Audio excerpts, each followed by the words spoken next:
Hello everyone, welcome to Uncle Matt's Online Academy. Today in biology we are going to be looking at support systems in animals. So it's important we know the definition before we forge ahead. Really, when we talk about support system, we should understand and put to mind that also plants have their own support system, but we're not going to be looking at that in today's class. We are going to be looking at the support system in animal. Basically, when we talk about the support system in animal, we are referring to the word skeletal system. The skeletal system. Okay, so definition goes thus. We can say it is the what body framework. It's a framework which provide what support, rigidity,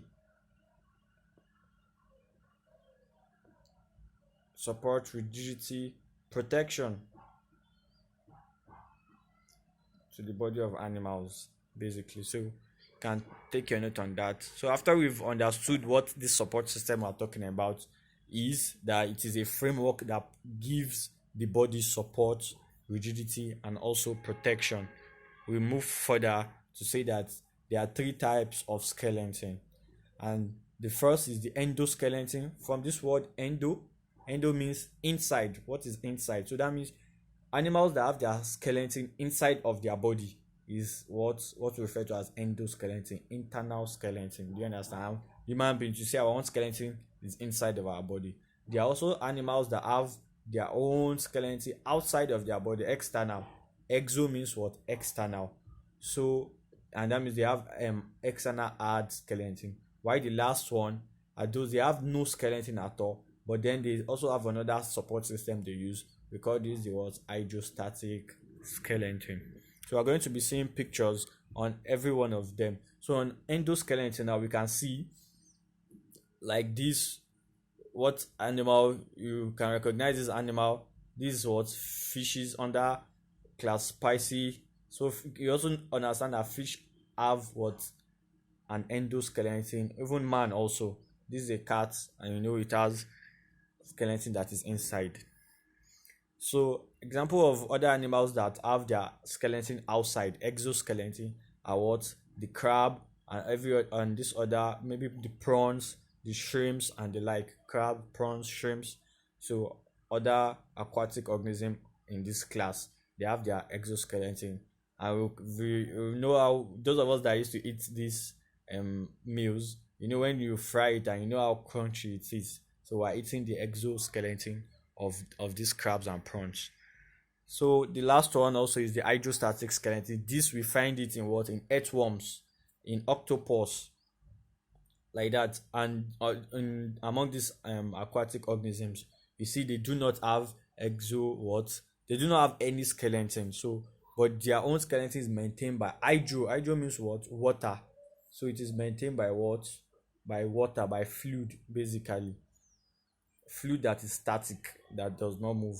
So it's what gives it its own rigidity or its own support. So now you can see that fish, amphibians, birds, mammals, they have skeleton that are made of bones. It's important to know that so that's why people go ahead to say skeleton is a bony framework, but it's not all animals that have a bony framework. You understand? But particularly for fish, for amphibians, for birds and mammals, we have what? Our own support system is made of what? Of bones, and very thick bones. So animals such as shark, dogfish, rays, like I've shown previously, they have what we call cartilage. So cartilage, bone, in terms of thickness or toughness, we have bone. We also have what? Cartilages. So why these other animals, they do not per se have bones, but they have cartilage. Also in humans, they are also cartilage. So we'll take our time to talk about this cartilage. In man, there are three types of cartilages. So you take your notes. We have what? Hyaline cartilage. We have elastic cartilage. And what? We have fibro cartilage. Do you understand? So in hyaline cartilage, you can find that along our windpipe. So there are some C rings that are not allowing it to what, to collapse. Also, even on our nose, that's another type of what, hyaline cartilage. So there are also other examples where we can find elastic fibrocartilage. You will see that once we touch our ear like this, it is of course not bone, but that's what we refer to as what, as a cartilage. Good. So skeleton are made up of chitin. Chitin is a molecule, or is a substance that made of carbohydrate also. So skeleton are made up of what, chitin. Skeleton also, they have joints and muscle attachment. Good. So between bones and bones, it's good I state this here. Bones and bones joined by what? By ligaments. Because questions used to test this knowledge. Why bone to muscle joined by what? By tendon. So they are different. So that's what this slide is showing us, that skeleton, they have joints where the bones meet, and also there's also our muscles are also attached to our bones, so by tendon also. And all these things are incorporated for what? For movement. Exactly. Once we want to lift our hand, you see there's a pull on the muscle, and this muscle that is attached to what? To some bones on our hand. That's why we're able to what? Move our hand. While for some other animals too that have this chitin, this their skeleton is made of chitin, they also have to do what we call shedding or echidiasis. Echidiasis. Sorry.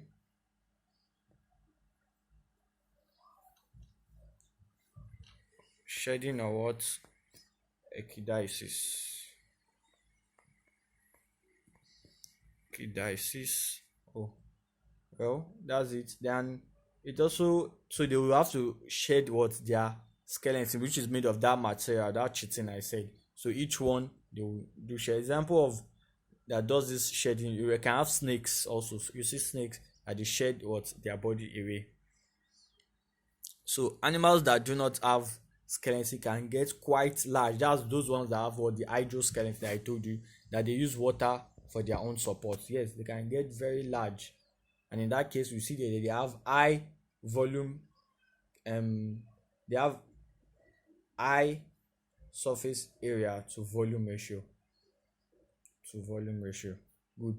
So fluid pressure inside, exactly, one that has an hydroskeleton, it helps to what, to support them. So now we are going to be narrowing into the what, structure of the skeleton. How is this skeleton composed?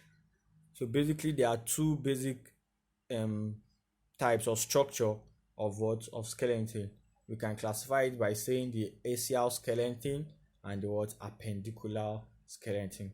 Axial, from what the word implies. So axial contains or include the skull. Yes, and you see that cranium is a part of the skull, as I will explain as we are going. The vertebral column, or the vertebral bone, or our backbone, as I want to call it, the backbone, and what, and the rib, and all the ribs, that's the rib cage, including the sternum. So why appendicular? Appendicular means from the word that attachment, or you're attaching something to the central. So our limbs, you can see that our limbs are what, attached to the main body. So our limbs, basically the forelimbs and the what, and the hind limbs, are under appendicular skeleton. So this diagram for your, so that you grab what we are saying. The axial skeleton is what is painted in blue. So here your axial skeleton, while every other one is what we call what, appendage. Appendages. Good. So axial skeleton, they support and protect organs of the head, neck, and trunk. Exactly. As the skull now is going to protect what organ? If you are saying, of course, the brain, that means it only shows that you also have brain. Good. So the axial skeleton, the skull protects what, the brain. Who will tell me what the rib cage protects? You see, there are very many vital organs that the rib cage protects. Is he talking about the lungs? Is he talking about the heart, the very vital organ, the heart, and many more? Good. So we'll now move on to the appendicular skeleton. Why for appendicular skeleton, their main function is for what? It's for anchor. It's for movement. So we move on. So now narrowing, look at the skull. So as I was saying, you can divide the skull into two: the cranium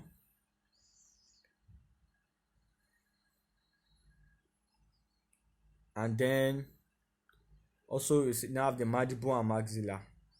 Mandible, or the jaw, or the facial bones. Good to say facial bones. The cranium and what? Let's just say facial bones. Good. Why the cranium is just like the brain box. Is what is what encompassing or covering the brain itself. You can see our whole head is what we refer to as the skull. Permit us to just use it head. But when we're talking of bones now, we do not mention head. Mention the cranium, then also what the facial bones.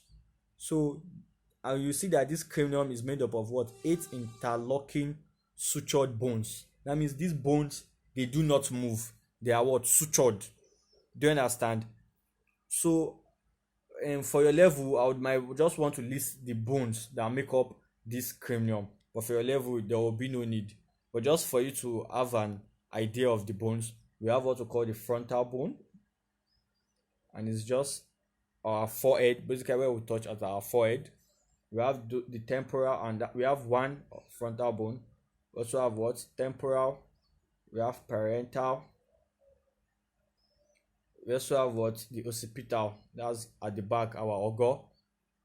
Occipital. What people call what? The ogo. They are back of the forehead. So these are bones that make up this what? This cranium. And I told you the cranium is the brain box. So why other facial bones? There are many other facial bones. The very important ones we should know is the word the maxilla. The maxilla is the one on top of our teeth, while the mandible is our jaw, the one what down. And these two bones, they help us in what? In chewing. Beside the mandible is what helps us to what? To chew. We can open our mouth, even talk, then grind. And it is the mandible is connected to a joint we call the what? TMJ, temporal mandibular joint. But it's out of the scope.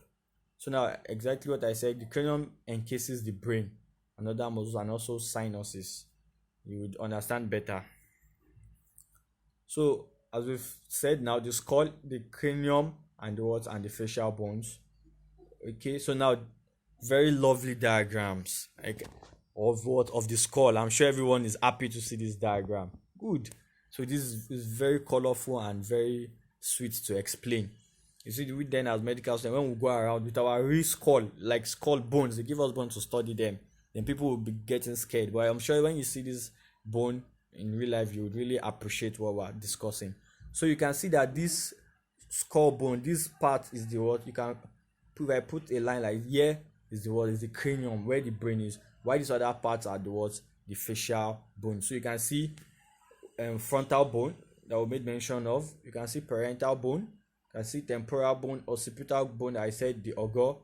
You can see. So now they are together by, you cannot say a gum or suture. That's the best word to call it. So you can see coronal sutures where the frontal bone and parietal bone, they come together at that line. You can also see the what? There are also some sutures. That's why you see for young baby when their skull are still growing, you see that there's a gap, but as the bone grows more and they become bigger, the gap is what? Closed, so to a suture. So this type of joints, they are what? Immovable. I've not seen anyone that is moving the brain of the flat bones of the skull, like moving it, and his brain is shaking and doing stuff like that. No. So why we can see here, this is what I was calling the what? The mandible, a very strong bone that helps us what? For chewing. And at this point is what I said, the temporal mandibular joint. That's why when we are chewing, you can go and touch somewhere close to your ear, the anterior part of your ear. You see that place also will be what? Will be moving. So here is the what? Maxilla. So let's move on. But it's a lovely diagram, I must comment. So now, another part of the ACL skull, since we've talked about the skull, is the what? Vertebral column, as you can see in what? In red, starting from the neck down to the what? To the pelvis. So the vertebral column have many bones, many types of bones. So the first one are the what? Cervical bones. That's the bones in the neck. It was missed out in this slide. So the next is what thoracic vertebra. There are 12 thoracic vertebra, and they take from the chest, at the back of the chest. They are part of the thoracic cage. Can you see? Which helps to protect organs. We'll come to see them better. So, and they are larger than what the ones, our cervical bone. This cervical bone in the neck is just for helping us to hold the head basically, and to be able to move the head. So also now the lumbar are the largest because they are around our hip. After the thoracic, we will see diagram that will help us illustrate everything. After the thoracic, we now have the lumbar. And why are they here? They are holding the weight of the body. So that's why they are larger. Why the sacral bone and the coccyx bone, they are attached to the bottom, that will enable us to also sit upright. Exactly. It's important we know these numbers, that there are 7 cervical bones. Then we'll do the sum together. There are 12 thoracic vertebral bones. There are 5 lumbar. Then yes, 1 sacrum, but it's fused 5. So we refer to it that there are 5 sacral bones, because they are fused to give what, just 1 bone. Then at the hip, so there's also the coccyx. People will say that man tail, the people call this as tail, but our own is very rudimentary. That means you can't see it. It's not like other animals that you see their tail. They have very long coccyx bones, but woman own is rudimentary. It's just small, so it is 4. If you do the sum very well, 4 plus 12 plus 5 plus this 5 here plus this 4 here, we should get what, 33. So there are 33 vertebral bones. Exactly, a very clear picture of it now. The cervical, this one at the neck region. The thoracic still at the rib, at the back of the rib, helps to protect structures. The lumbar, that is holding the weight of the body. Then the sacrum at our hip. Then the coccyx, look at human being's tail, but it is what, rudimentary. So the vertebral now, for each vertebral bone that we've seen, they have hole in it which allow the spinal cord to pass through. Good. I know we mentioned that bone, this our skeleton, they help in what, protection. Another important thing they protect is the spinal cord. The spinal cord, if you've seen it in real life, is something very flexible, and there's also fluid in the spinal cord, but this bone helps to protect it. Nothing must tamper with your spinal cord, because its function is to innervate the body. If anything happens to one spinal cord, that innervation that is observed will be altered. So it protects the spinal cord very importantly. So each one, as they are going, there's hole inside them that allow the spinal cord to go. And also it prevents friction, yes, and it acts as shock absorber. Now talking about the cervical vertebra in detail now, that's from the neck. The first 2 bones, which are very important for us to know, is the what, atlas and axis. That's what it's called. That means the atlas and axis, then the other 5 remaining cervical bones. I told you there are 7 in total. So the first one is atlas. Atlas, then axis. Atlas will help you to nod your head. Nod the head, for nodding. While axis is to what? Is to rotate, to say, oh no, you want to say no. Axis is to help you say what? No. You know those small children when they are doing no, Joe, I mean no. So why atlas is to what? Is to nod, is to say what? Yes. Good. So the rib cage also is also the third part of the SCL skeleton. There are 12 rib together with the sternum. Sternum is the breastbone. Consists of also the vertebra at the back. The thoracic cage is now like a cage, so it is covered at all parts. Covered at the back by the vertebral bones, the thoracic in particular. Covered at the front by the sternum, the breastbone. Once you just touch the front of your rib cage, that's the sternum. Then covered by the side by the ribs. 12 pairs of ribs at both sides. That's what we call the thoracic cage. That's what forms the thoracic cage. A very good diagram to see. What bone is this? If you are saying clavicle, you are correct. So this is what the clavicle. This is referred to as clavicle. Good. Why? So you also understand that there are some true rib bones and there's some false rib bone. You can see these two are floating. That means they are not attached to anyone. Every other bone are attached to what? To this sternum. Do you understand? So those ones that are attached to the sternum, there are 7 pairs that are attached directly. They are called what? True ribs. Why these other ones, they are attached to themselves and attached to the sternum, are called what? False rib. So we'll be coming to an end. At this point, we would want to stop at, because of our assimilation or concentration span. Would in the next class we'll be taking, starting from what? The appendicular skeleton. And the appendicular skeleton include this other list, and we'll be seeing more diagrams to illustrate them. At this point, we've come to the end of this lesson, and I say thank you for listening. Goodbye.